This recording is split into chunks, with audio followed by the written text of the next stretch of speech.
What is up, all you minties? This is the Uncanny Omar from Near Mint Condition, and join me today as I do an overview of the Fantastic Four epic collection, The Name is Doom. So please stay tuned. So before I get started, I do want to give a huge thank you to David Gabriel and the folks at Marvel for sending us a copy of the book.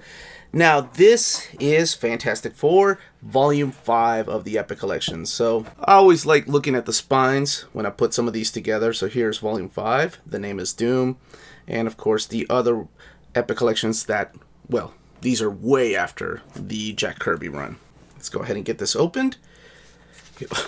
I love that the font of all of these Epic Collections available is getting so small because they have so many of them. I love it. Like, if you're collecting Epic Collections, man, that's a lot to collect. It's funny how it all started with 4 different series, and now just about everybody has an Epic Collection with upcoming Epic Collections. I love that. It's great, especially if you're only getting Epics, right? If you're not a fan of Omnibus collections. Speaking of Omnibus, this is previously collected if you are getting the Omnis in Volume 3 of the Fantastic Four Omnibus. So, first thing we need to do is give credit where credit is due. This is Corey Settlemeyer and Nickel Design Works and Michael Kelleher and Illustrations putting this together, and of course with David Gabriel and Jeff Youngquist.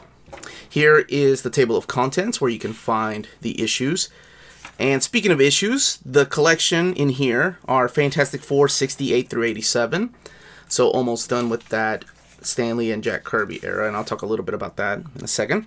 As well as annual number 6, and you all know that's the first appearance of a couple of characters, and then material from Nod Brand Ech, number 6 through 7. I never know if I'm saying that right, and I'm just flipping through different pages here, so you kind of get an idea. Actually, you do get the idea by just, you know what to expect if you have the first 4. It's Stan Lee, Jack Kirby. Now, there is one person that I didn't mention earlier, and that is the wonderful, the talented, and I hate to say this, the late Joe Sinneth. And he passed away just in June sometime. So he was the inker on this, and honestly, he was the finisher sometimes when Jack Kirby was doing the layouts. He was finishing the stuff, and he stayed with the book after Jack Kirby left. So sadly, we lost him. I mean, he lived a good life. He lived, all the way up into his 90s. And I guess we would all like to live that long. So, rest in peace, good sir. Now you're up there with Jack Kirby and Stan Lee, making great comic books in the afterlife.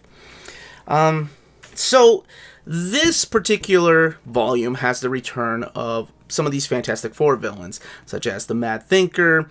You have the return of the Wizard, and then it has one of my favorite issues. It's like issue 73, if I'm not mistaken. This issue right here, 73. I was right. I found this at a flea market when I was 10 years old, and I begged my mom and dad to buy it, and they paid $1 for it. Now, here's something to keep in mind. I found it with no cover. The ads were ripped out. Panels were cut out of it. So I had no idea what issue it was. All I knew was I saw this. Daredevil, a character I knew very little about back then, just hopping along the buildings where the Fantastic Four are. So I figured it was either a Daredevil magazine or a Fantastic Four comic. And it was a Fantastic Four comic. So I remember this as being like one of the earliest comics I bought that was outside of X-Men, just because it was old, and I'm like, it's worth hundreds of dollars, and if I put it in a bag and board, I know I was crazy, this is going to be worth millions one day. Now, that is not true, of course.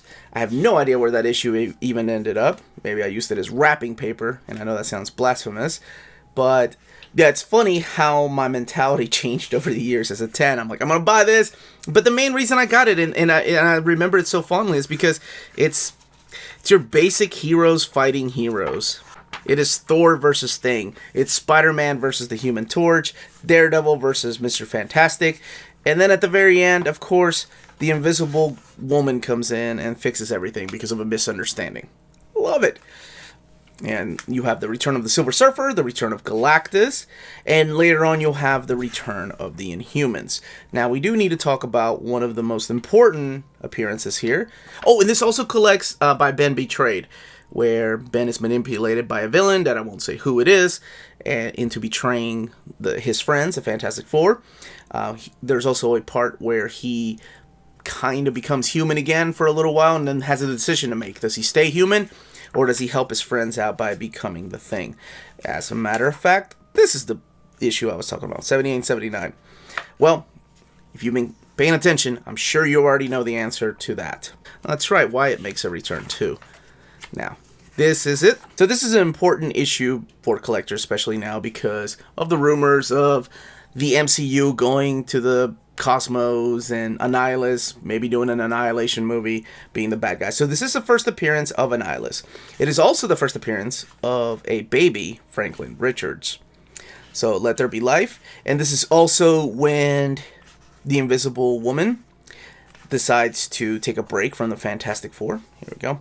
And I know I don't talk about spoilers, but damn, we are talking about a book from the early 60s, okay? And I'm sure you all know who Franklin Richards is.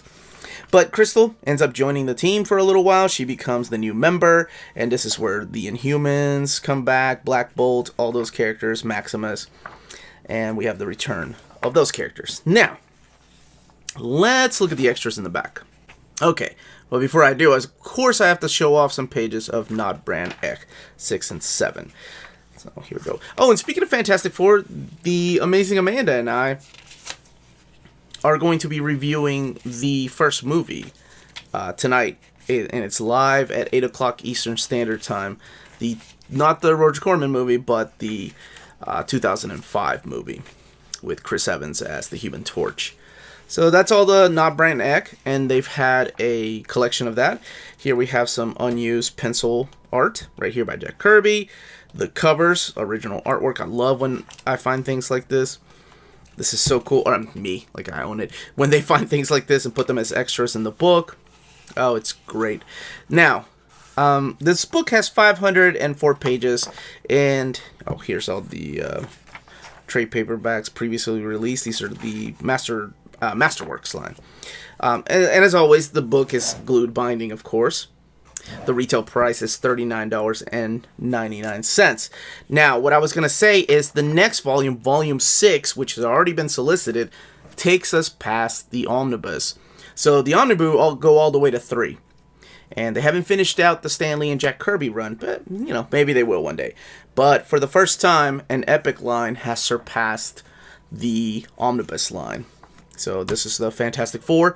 Volume 6 will go all the way, I think, to the final issue of Jack Kirby and Stan Lee, and that was 102, I want to say. They were there for a long time.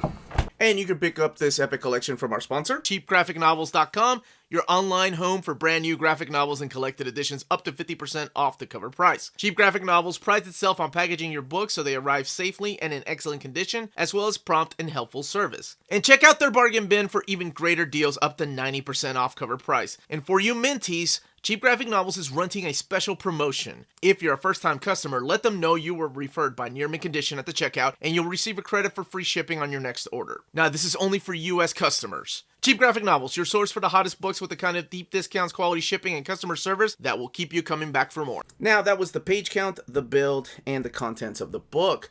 Go ahead and hit that like, subscribe button. I'm not sure why you haven't subscribed yet. We have videos every day. As a matter of fact, we'll have upcoming videos on advanced looks at the Conan the Barbarian Epic Collection Volume 1 and the Avengers This Beachhead Earth Epic Collection. So just keep an eye on the channel, subscribe if you haven't subscribed yet, ring that bell for notifications to let you know when our videos are going live. And speaking of Fantastic Four, like I mentioned, we are doing a Fantastic Four Was It Really That Bad live video tonight at 8 p.m. Eastern Standard Time, where Amanda and I are going to be talking about the Fantastic Four 2005 movie. Was it 2005, 2006? Anyway, join us for that. That is at 8 p.m. Eastern Standard Time tonight. It's a live video. More importantly, please all of you stay healthy, stay safe, and much love.